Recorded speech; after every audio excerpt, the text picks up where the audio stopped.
Hello everyone, आज के इस वीडियो में हम लोग जानेंगे ट्रिगरिंग ऑफ एसीआर के बारे में। बेसिकली यह एक प्रोसेस होता है जिसमें एसीआर जो होता है वो पावर ब्लॉकिंग स्टेट से पावर कंडक्शन स्टेट में जाता है।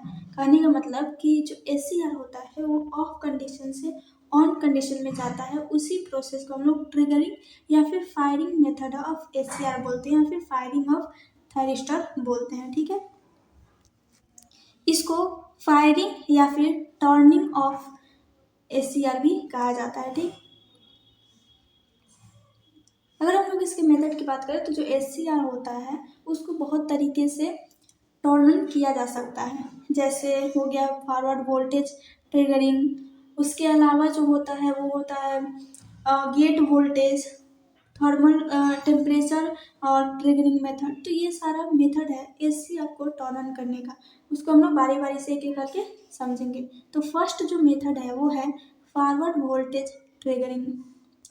इसमें क्या होता है कि ये बेसिकली एक सर्किट डायग्राम है। इस तरीक़े से जो एसीआर होता है उसको कनेक्ट करते हैं। इसमें जो पॉजिटिव होता है वो एनोड से कनेक्ट होता है। बैटरी जो होता है, पॉजिटिव टर्मिनल जो बैटरी का होता है वो एनोड से कनेक्ट होता है और कैथोड से उसका निगेटिव टर्मिनल कनेक्ट होता है। ये आरएल लोड है और ये जो गेट टर्मिनल है वो ओपन है। बाकी एनोड और कैथोड जो है वो कनेक्टेड है एक बैटरी से। ठीक है, ये थायरिस्टर है। इसमें 3 जंक्शन है, J1, J2 एंड J3। इसमें क्या होता है कि जब एनोड और कैथोड वोल्टेज को हम लोग जब इंक्रीज करते हैं, जब गेट सर्किट जो होता है वो ओपन होता है, गेट टर्मिनल में कोई भी सप्लाई नहीं दिया जाता है उस कंडीशन में, तो उस कंडीशन में क्या होता है कि जो J1, यहाँ पे हम लोग देख सकते हैं कि जो J1 जंक्शन होता है और जो J3 जंक्शन होता है वो फॉरवर्ड बाइस में आता है, लेकिन जो J2 जंक्शन होता है वो रिवर्स बाइस हो जाता है। ठीक, इस कंडीशन में क्या होता है कि J2 जंक्शन की वजह से करंट फ्लो नहीं होता है क्योंकि ये बीच में है और इसमें एक लेयर बन जाता है। उसकी वजह से क्या होता है कि करंट फ्लो नहीं होता है। लेकिन जैसे ही हम लोग, क्योंकि ये जो है वोल्टेज जो है सप्लाई वोल्टेज है, वेरिएबल बैटरी हम लोग यहाँ पे कनेक्ट किए हैं, तो वोल्टेज को जैसे जैसे इंक्रीज करते हैं तो कुछ टाइम बाद क्या होता है, जैसे हम लोग वोल्टेज को बढ़ाते जाते हैं, जो J2 जंक्शन होता है वो ब्रेकडाउन हो जाता है और उसकी वजह से क्या होता है करंट फ्लो होने लगता है और जो एसीआर होता है वो टर्न ऑन हो जाता है। यही मेथड जो होता है उसी को हम लोग बोलते हैं फॉरवर्ड वोल्टेज ट्रिगरिंग। इसमें क्या होता है कि जो ये फॉरवर्ड वोल्टेज है, जो एनोड और कैथोड के बीच में जो बैटरी कनेक्ट है फॉरवर्ड बाइस में, उस कंडीशन में क्या होता है कि हम लोग फॉरवर्ड वोल्टेज को देते हैं और J2 जंक्शन रिवर्स बाइज होता है, लेकिन हम लोग वोल्टेज को बढ़ाते जाते हैं। तब एक टाइम आता है जब जो J2 जंक्शन होता है वो ब्रेक डाउन हो जाता है और जो करंट होता है वो फ्लो होने लगता है और एसीआर कंडक्ट करने लगता है। इसी को फॉरवर्ड वोल्टेज ट्रिगरिंग कहा जाता है। जैसे कि यहाँ पे हम लोग देख भी सकते हैं कि इसमें क्या होता है कि गेट सर्किट ओपन होता है और उसमें उस कंडीशन में क्या होता है, इस जो फॉरवर्ड वोल्टेज ट्रिगरिंग है उसमें क्या होता है कि जो जंक्शन, जो मिडिल जंक्शन होता है वो रिवर्स बाइज में होता है, लेकिन हम लोग वोल्टेज बढ़ाते हैं तो ब्रेक डाउन होता है और ब्रेक डाउन की वजह से जो करंट होता है वो फ्लो होने लगता है और एसीआर जो होता है वो कंडक्ट होने लगता है। ठीक है, तो ये फर्स्ट मेथड है। सेकंड मेथड की बात करें तो ये जो सेकंड मेथड है एसीआर को टर्न ऑन करने का, वो जो मेथड है उसे हम लोग बोलते हैं गेट ट्रिगरिंग मेथड। इसमें क्या किया जाता है कि यहाँ पे एक सर्किट डायग्राम है गेट ट्रिगरिंग मेथड का। इसमें क्या होता है कि जो गेट टर्मिनल होता है उसमें भी एक बैटरी कनेक्ट किया जाता है और एक एनोड और कैथोड के बीच में बैटरी कनेक्ट किया जाता है और एक गेट और कैथोड के बीच में। ठीक है, उसकी वजह से क्या होता है, गेट जब हम लोग गेट और कैथोड के बीच में एक बैटरी कनेक्ट करते हैं तो इससे क्या होता है कि जो J3 जो जंक्शन होता है वो फॉरवर्ड बाइज में आता है, क्योंकि यहाँ पे P से कनेक्ट है और N से कनेक्ट है, पॉजिटिव P से कनेक्ट है और निगेटिव जो है वो N से कनेक्ट है। उसकी वजह से जो J3 जंक्शन होता है वो फॉरवर्ड बाइज में होता है। उसकी वजह से जो होल्स होते हैं पी लेयर में वो एन साइड आते हैं और जो एन लेयर का जो इलेक्ट्रॉन्स होता है वो पी साइड में जाता है। उसकी वजह से क्या होता है कि ब्रेकडाउन होता है जो J3 जंक्शन होता है वो, और उसमें करंट फ्लो होता है।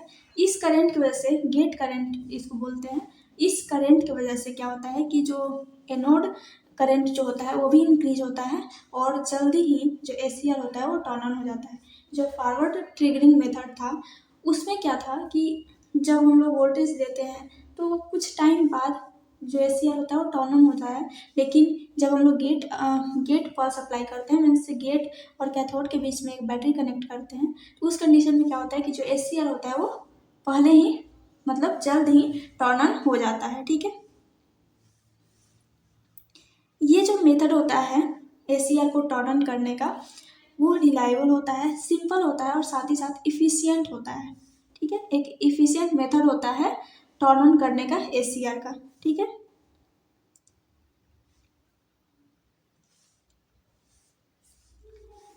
इस मेथड में क्या होता है कि जो जंक्शन जो टेम्परेचर होता है वो लो वैल्यू पे मेंटेन हो सकता है। ठीक, तो ये बेसिकली गेट ट्रिगरिंग मेथड है। नेक्स्ट जो मेथड है वो है dV/dt ट्रिगरिंग मेथड। ये थर्ड मेथड है ACR को टर्न ऑन करने का।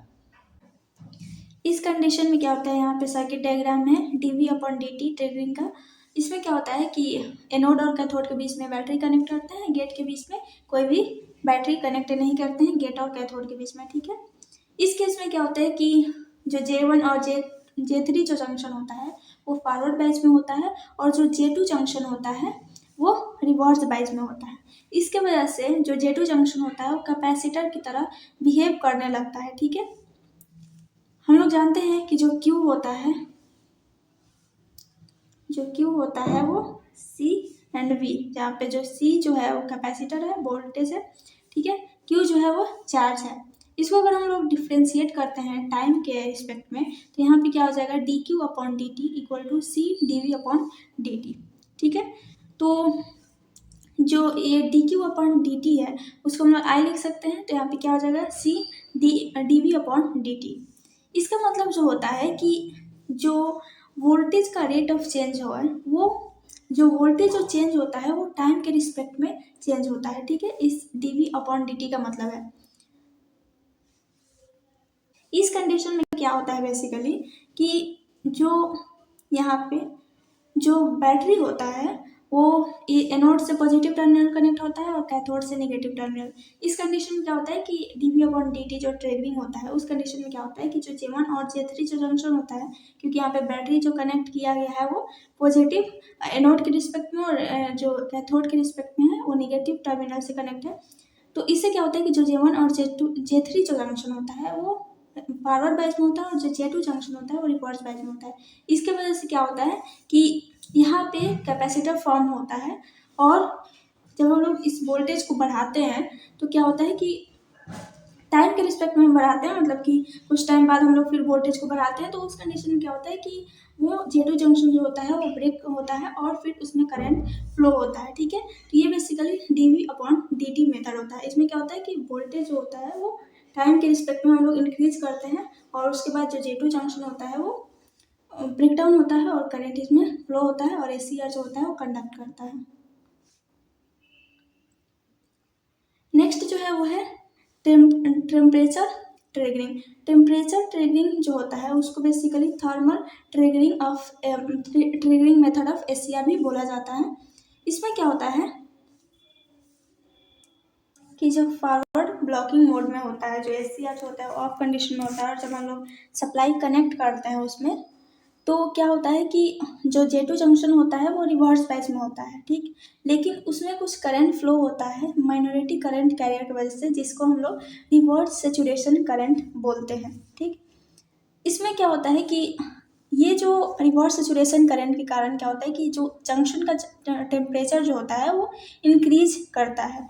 रिवर्स सेचुरेशन करंट के कारण जो जंक्शन का टेम्परेचर होता है वो इंक्रीज करता है। उसके वजह से क्या होता है कि जो रिवर्स लीकेज करंट होता है वो और इंक्रीज होता है और इस लीकेज करंट के इंक्रीज होने के कारण जो जंक्शन टेम्परेचर होता है वो और ज़्यादा इंक्रीज होता है और टेम्परेचर और ज़्यादा इंक्रीज होगा तो रिवर्स लीकेज करंट भी इंक्रीज होगा और इस तरीक़े से एक टाइम आएगा कि जो जंक्शन होगा वो ब्रेक डाउन हो जाएगा और करंट जो होगा वो फ्लो होने लगेगा और जो ACR जो होता है वो टर्न ऑन हो जाता है। ठीक, तो ये टेम्परेचर ट्रिगरिंग होता है ACR का। नेक्स्ट जो है वो है लाइट और फ्लैश ट्रिगरिंग। इसमें क्या किया जाता है कि ये एक सर्किट डायग्राम है फ्लैश ट्रिगरिंग का। इसमें क्या है कि एक ACR है जिससे एनोड और कैथोड के बीच में एक बैटरी कनेक्ट किया है, और इसमें क्या होता है कि लाइट एनर्जी को जो गेट टर्मिनल है वहाँ पे लाइट एनर्जी को दिया जाता है। ठीक, उस कंडीशन में क्या होता है, जब हम लोग लाइट एनर्जी को देते हैं तो यहाँ पे जो J2 जंक्शन जो होता है वहाँ पे लाइट एनर्जी दिया जाता है। ठीक, और जो J1 जंक्शन और J3 जो जंक्शन होता है फॉरवर्ड बाइज में होता है, और जो J2 जंक्शन होता है उसके पास क्या होता है कि लाइट एनर्जी दिया जाता है। और जो कि लाइट एनर्जी दिया जाता है इसीलिए हम लोग इसको लाइट एक्टिवेटेड ACR भी बोलते हैं। इसको रेडिएशन ट्रिगरिंग भी बोला जाता है। इसमें क्या किया जाता है कि जो लाइट रे जो होता है, लाइट एनर्जी जो होता है वो J2 जंक्शन पे स्ट्राइक किया जाता है, दिया जाता है। उससे क्या होता है कि जो एनर्जी होता है, एनर्जी पार्टिकल्स जो होते हैं वो लाइट के, वो इस जंक्शन को ब्रेक करते हैं, और फिर उसके बाद उसमें क्या होता है कि इलेक्ट्रॉन और होल्स जो पेयर होते हैं वो फॉर्म होते हैं इस डिवाइस में, और जब चार्ज कैरियर्स इंक्रीज होंगे तो करंट जो होगा वो इंक्रीज होगा, और उसके वजह से क्या होता है कि ACR जो होता है वो टर्न ऑन हो जाता है। ठीक, तो ये बेसिकली लाइट ट्रिगरिंग या फिर फ्लैश ट्रिगरिंग ऑफ ACR होता है। इसमें क्या होता है कि जब हम लोग एनर्जी को देते हैं, लाइट एनर्जी को जंक्शन J2 में, तो उसके वजह से क्या होता है कि जो लाइट एनर्जी में जो इलेक्ट्रॉन्स होते हैं वो उस J2 जंक्शन पे बम्बार्ड होते हैं, और उसकी वजह से क्या होता है कि जो इलेक्ट्रॉन्स होल्स जो होते हैं वो पेयर बनते हैं, और उसकी वजह से जो करंट होता है उसमें इंक्रीमेंट होता है, और फिर जो ACR होता है वो टर्न ऑन होता है। तो ये 5 मेथड होते हैं ACR को ट्रिगर करने का, ACR को टर्न ऑन करने के लिए का। तो आज के लिए बस इतना ही। Thank you.